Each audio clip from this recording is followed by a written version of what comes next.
Good morning. This is KELOLAND on the go with all you need to know and news and weather as you start your day. The South Dakota DCI is helping local authorities with a death investigation in Lincoln County. Emergency crews were called to a home shortly after 4:30 Tuesday afternoon, south of 69th Street along Highway 11 for a well-being check. At this time, very little information is being released to the public about the death in northeast Lincoln County. But authorities tell KELOLAND News it looks like there are suspicious circumstances. There was a heavy police presence on the scene throughout the afternoon and into the evening hours. We'll be sure to pass along any new information as it becomes available. Stay with KELOLAND News and KELOLAND.com for the latest on this developing story. A Minnehaha County jury found a Sioux Falls man accused of attempted murder not guilty. According to his attorney, John Rivera was acquitted under South Dakota's Stand Your Ground self-defense law. The case dates back to May of last year. That's when Rivera and another man both got out of their cars on North Cleveland Avenue. According to police, they knew each other and they both had guns. Rivera ended up shooting the other man in the face. The case went to trial, and after about 2 hours of deliberations, the jury reached a not guilty verdict. Officials in Dual County are thanking local farmers for their help in responding to a crash. The Dual County Sheriff's Office posted this picture of the crash to its Facebook page. They say an SUV failed to stop at a stop sign and crashed into a semi loaded with cattle west of Brant Tuesday morning. Here you can see the semi rolled onto its side. Authorities say both drivers were taken to the Clear Lake Hospital. Local farmers unloaded the cattle and brought them back to their original farm. The crash is under investigation.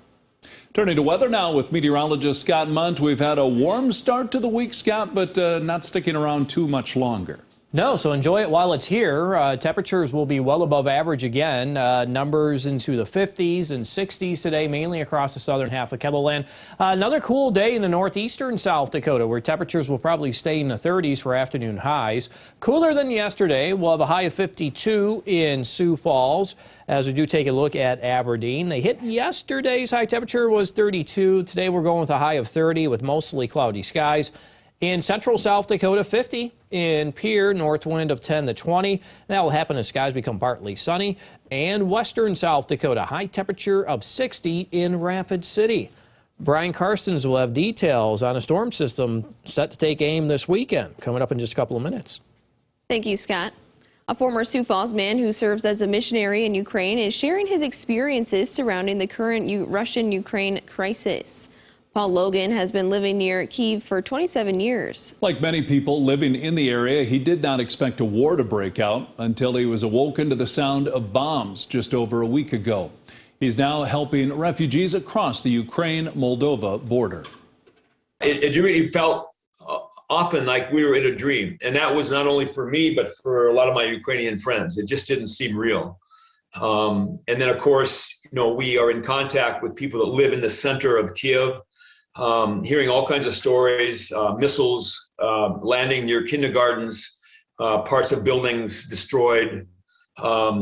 We just heard now that there has been some more bombings. Actually, he says they're in need of prayers and also financial aid. You can find a link to his mission group, Arise Ukraine, in this story right here on KELOLAND.com. A former Bishop O'Gorman teacher resigned after she was asked to delete a social media post showing support for the LGBTQ+ community. Rachel Hickman was a choir director at the high school for just over a year. Last June, she posted on Facebook for Pride Month, calling for allyship and justice. The president of the Bishop O'Gorman Catholic Schools asked her to take it down. In a letter to Hickman, the president said the post promotes beliefs about lifestyle and sexuality that are inconsistent with the teachings of the Catholic Church. It had nothing to do with my job. Right. But in the contract, it says that you have to be an example both in your personal and professional life. Did I think I was breaking that? No, I didn't. To read the full letter and a statement to KELOLAND News from the school, visit KELOLAND.com. After serving the area's Catholic community for more than a century, the Del Rapids St. Mary's School, built in 1910, is a pile of rubble this morning. 2 excavators began their work on Tuesday. It did not take long for them to make progress. School officials decided the building was just too far gone to save. Part of it had been closed by the fire marshal. Many people with connections to the school came out to see the demolition, including Danny Garretts, who attended classes here as a kid and is now on the school board.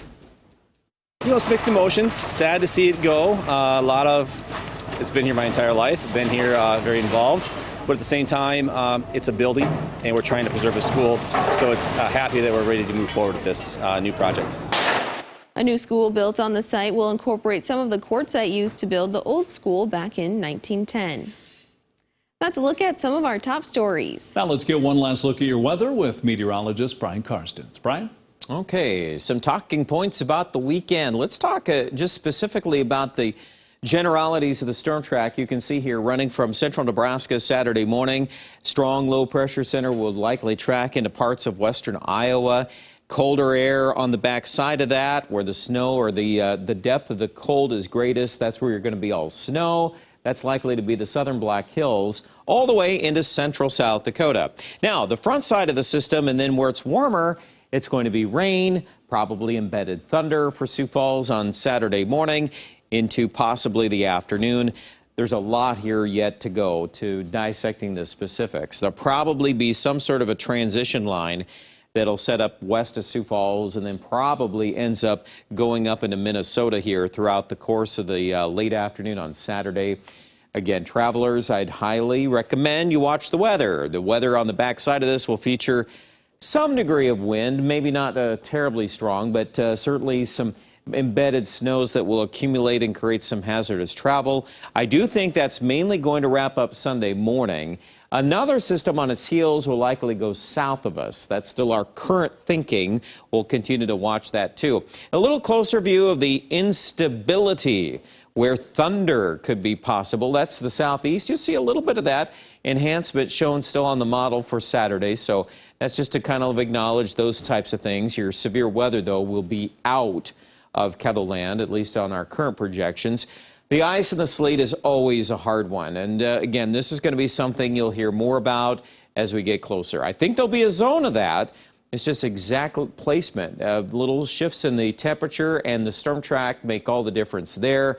Your best bet of your heavier snow is still going to line west and northwest of Sioux Falls. I would say panhandle of Nebraska, running up through Chamberlain and Pierre. Looks like a pretty good zone here of at least 3 inches of snow. And again, there'll be more to unpack as the week goes on.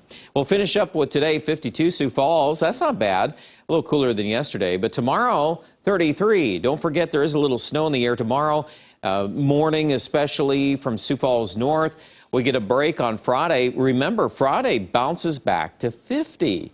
And then on Saturday and Sunday, here comes the rain, the snow, and the cooler weather. Not bitterly cold, but we're going to be below average next week. Aberdeen, assuming we get that snow on Saturday, that'll be enough to, keep things chilly in the 20s for highs next week. And even Pierre, where we haven't had a lot of storms this winter, could get some snow this weekend. And again, a plowable snow is looking like a fair bet here now with 20s for highs. All week long, we've been telling you about the best chances of moisture being a little east of Rapid City. We continue to stick with that point, but I do think that the southern Black Hills are getting a little bit better organized on this system. So we'll continue to watch the movement here. If we get any tracking more to the west, we will let you know about that. But I would include a pretty good bet of snow and rapid on Saturday. More coverage online here at KELOLAND.com, and have a great Wednesday.